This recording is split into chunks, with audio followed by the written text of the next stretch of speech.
നമസ്കാരം. നമ്മളിന്ന് കുമ്പിളപ്പം എന്നൊക്കെ പറയുന്നത് ഇതേ കുമ്പിള് കണ്ടോ, ഇതിൻ്റെ ഇല ഈ ഇലയ്ക്കകത്ത് ഉണ്ടാക്കുന്ന ഒരു നല്ല ആവിയിൽ പുഴുങ്ങുന്ന ഒരു 4 മണി പലഹാരമാണ് നമ്മൾ ഇന്ന് ഉണ്ടാക്കുന്നത്. ആദ്യം നമ്മൾ നല്ല അപ്പം പത്തിരിയായതിലൊരു പൊടി, ആ പൊടിയിൽ നന്നായിട്ട് ഞാൻ ഇച്ചിരി ഈ ചക്കയുടെ സീസണിലൊക്കെ ഞങ്ങൾ ഇച്ചിരി ചക്ക വരട്ടി വെക്കും. ആ ചക്കയും കൂടെ ആണ് ഇത് ചേർത്തിട്ടുള്ളത്. അന്നേരം ഇതിൽ തേങ്ങ ഉണ്ട്, ഇച്ചിരി ഏത്തപ്പഴം ഇട്ടിട്ടുണ്ട്, ശർക്കര, പിന്നെ ഒരു മണത്തിന് വേണ്ടി അല്പം ഏലക്ക പൊടി, ജീരകം, ഇത്രയാണ് ചേർത്തിരിക്കുന്നത്. അപ്പോൾ ഇത് നന്നായിട്ട് മിക്സ് ചെയ്ത് നല്ലൊരു കുഴച്ചിട്ട് രണ്ട് ഇതുപോലെ ഒരു ഇതടുത്ത് കുമ്പിളപ്പം ഉണ്ടാക്കുന്ന ഈ ഇല ഇത് ഇങ്ങനെ ചോറ് പോലെ ഒന്ന് കോട്ടിയിട്ട് അതിൻ്റെ അകത്തേക്ക് ഇതെടുത്ത് വെക്കുക. എളുപ്പമുള്ളൊരു പരിപാടിയാണ്. ഇങ്ങനെ കോർത്തകത്തേക്ക് ലോക്ക് പോലെ ഇട്ട് വെക്കുക.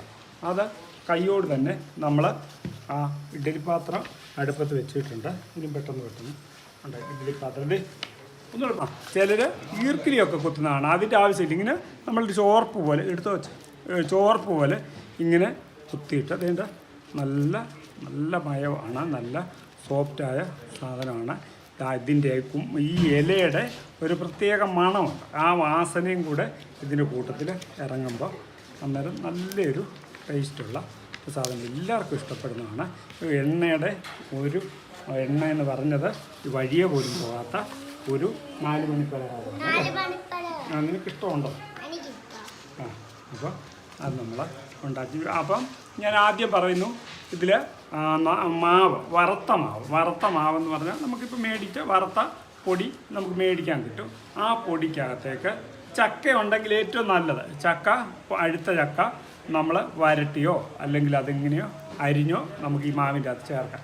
ഞാൻ ഇതിപ്പോൾ ഉണ്ടാക്കി നിങ്ങളെ കാണിക്കുന്നത്, നമുക്ക് കുറച്ച് ചക്ക നേരത്തെ ഈ വരട്ടി ഫ്രിഡ്ജിൻ്റെ അകത്ത് വെച്ചു. അത് മാത്രമല്ല, ഞങ്ങൾക്ക് ഒരു പ്ലാവ്, ഇപ്പോൾ ഈ ഒട്ടുപ്ലാവ്, അത് ഇപ്പോഴും വേണ്ട ഇഷ്ടം പോലെ ചക്ക കായ്ച്ച് നിൽക്കുന്ന ഒരു സമയം, ചക്കയുടെ സീസണിൽ പോലും അല്ലെങ്കിലും ചക്ക കായ്ക്കുന്ന ആ സമയമാണ്. അത് നമ്മൾ ആ ചക്ക, പഴുത്ത ചക്കയുടെ അല്പം ചേർക്കുക. അതിൻ്റെ കൂട്ടത്തിൽ നമ്മൾ മധുരത്തിന് വേണ്ടി ചക്കപ്പഴം മാത്രം പോരാ, ഒരിപ്പം ശർക്കര ചേർത്തിട്ടുണ്ട്.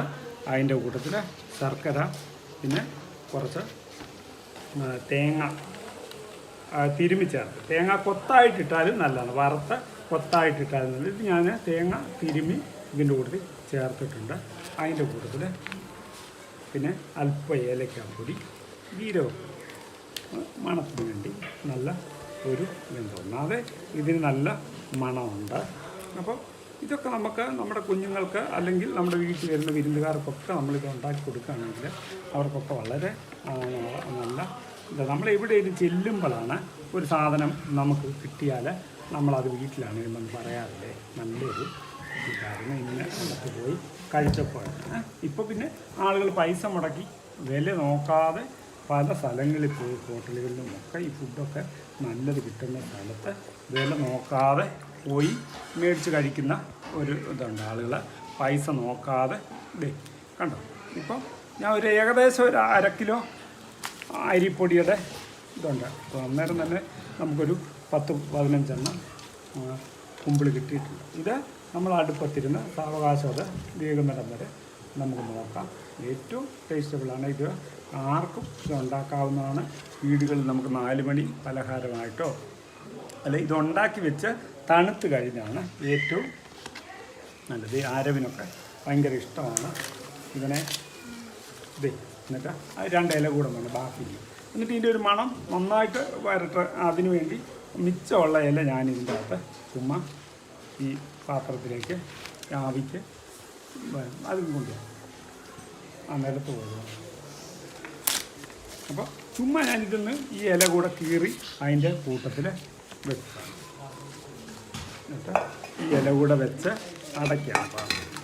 ഇഡ്ഡലി പാത്രം അടയ്ക്കുന്നു. എന്നിട്ട് അത് സാവകാശം വേകട്ടെ. ഇതൊരു 15-20 മിനിറ്റെങ്കിലും വേണം, 15-20 മിനിറ്റ്. അപ്പം ഞാൻ 4 മണി പലഹാരം കുമ്പിളപ്പത്തിൻ്റെ കാര്യമാണ് പറഞ്ഞത്. അത് കുമ്പിളപ്പമെന്നോ ചില സ്ഥലങ്ങളിൽ പൂച്ചയപ്പം എന്നൊക്കെ പറയും. എന്താണ് പൂച്ചയുടെ ചെയ്വ് പോലെ ഈ ഒരു ഷേപ്പിൽ ഇത് കോർത്തെടുക്കുന്നതുകൊണ്ടായിരിക്കും അങ്ങനെ പറയും. എന്നാൽ നമ്മുടെ ഇവിടെയൊക്കെ കുമ്പിളപ്പം എന്ന് പറയും. അപ്പോൾ ഞങ്ങൾക്ക് ഒത്തിരിയൊക്കെ പറയും കുമ്പിളപ്പം തിന്ന പെമ്പിളമ്മ തല്ലു എന്നൊക്കെ ഇങ്ങനെ കളിയാക്കി ആ പിള്ളേർ അങ്ങോട്ടും ഇങ്ങോട്ടും ഒക്കെ പാട്ടായിട്ടൊക്കെ പറയുന്നതൊക്കെ നമ്മുടെ ഓർമ്മയിലുണ്ട്. അപ്പം അത് അരിമാവ് കൊണ്ടോ അരിപ്പൊടി കൊണ്ടോ അല്ലെങ്കിൽ ഗോതമ്പ് പൊടി കൊണ്ടോ ഒക്കെ ഉണ്ടാക്കാം. അത് നിങ്ങളുടെ ചോയ്സാണ്. ഞാനിത് അരിപ്പൊടിയാണ്, നല്ല വറുത്ത പച്ചരിപ്പൊടി. അത് നന്നായിട്ട് നമുക്ക് ഇതിൻ്റെ ഈ ഇടിയപ്പത്തിൻ്റെയൊക്കെ ചൂടുവെള്ളത്തിൽ കുഴയ്ക്കുന്നത്, തിളച്ച വെള്ളത്തിൽ കുഴയ്ക്കുന്നതാണ് ഏറ്റവും നല്ലത്. അതിൻ്റെ അകത്തേക്ക് അല്പം ആ ചക്ക വരട്ടിയതുണ്ടായിരുന്നു, അത് ചേർത്തിട്ടുണ്ട്. ഏത്തപ്പഴം ചെറുതായിട്ട് അരിഞ്ഞിട്ടുണ്ട്. ശർക്കര, തേങ്ങ, ഏലക്കാപ്പൊടി, ചുക്കുപൊടി, ഒരു ജീരകപ്പൊടി അങ്ങനെ ഗന്ധത്തിന് വേണ്ടി ചേർത്തിട്ടുണ്ട്. അത് ഈ കുമ്പിള ഇല ഞാൻ കാണിച്ചു. ആ ഇല എല്ലാ പ്രദേശത്തും കിട്ടുന്നതാണ്. അതിൻ്റെ അകത്ത് ആക്കി വെച്ചിരിക്കുകയാണ്. ഇത് നമുക്കൊരു 10 മിനിറ്റ് വേകാനായിട്ട് കാത്തിരിക്കുക. ഇതെല്ലാവരും ഉണ്ടാക്കണം. എല്ലാവരും ഇത് വളരെ രുചികരമായ, വളരെ സ്വാദിഷ്ടമാണ്, നല്ല മണമുള്ള, നല്ല ഗുണമുള്ള, നമുക്ക് എന്താണ് ആവിയിൽ പുഴുങ്ങുന്നതുകൊണ്ട് നല്ല ഗുണവുമുള്ള നല്ലൊരു പലഹാരമാണ്. ഇതെല്ലാവരും ട്രൈ ചെയ്യണം. ഞാനുണ്ടാക്കുന്ന വീഡിയോ, ഈ ഇടുന്ന വീഡിയോ എല്ലാം നമുക്ക് പ്രാക്ടിക്കലായിട്ട് ചെയ്യാവുന്നതാണ്. അതുകൊണ്ട് നിങ്ങൾ നിശ്ചയമായിട്ട് ഇത് ഉണ്ടാക്കുമെന്ന് ഞാൻ വിശ്വസിക്കുന്നു.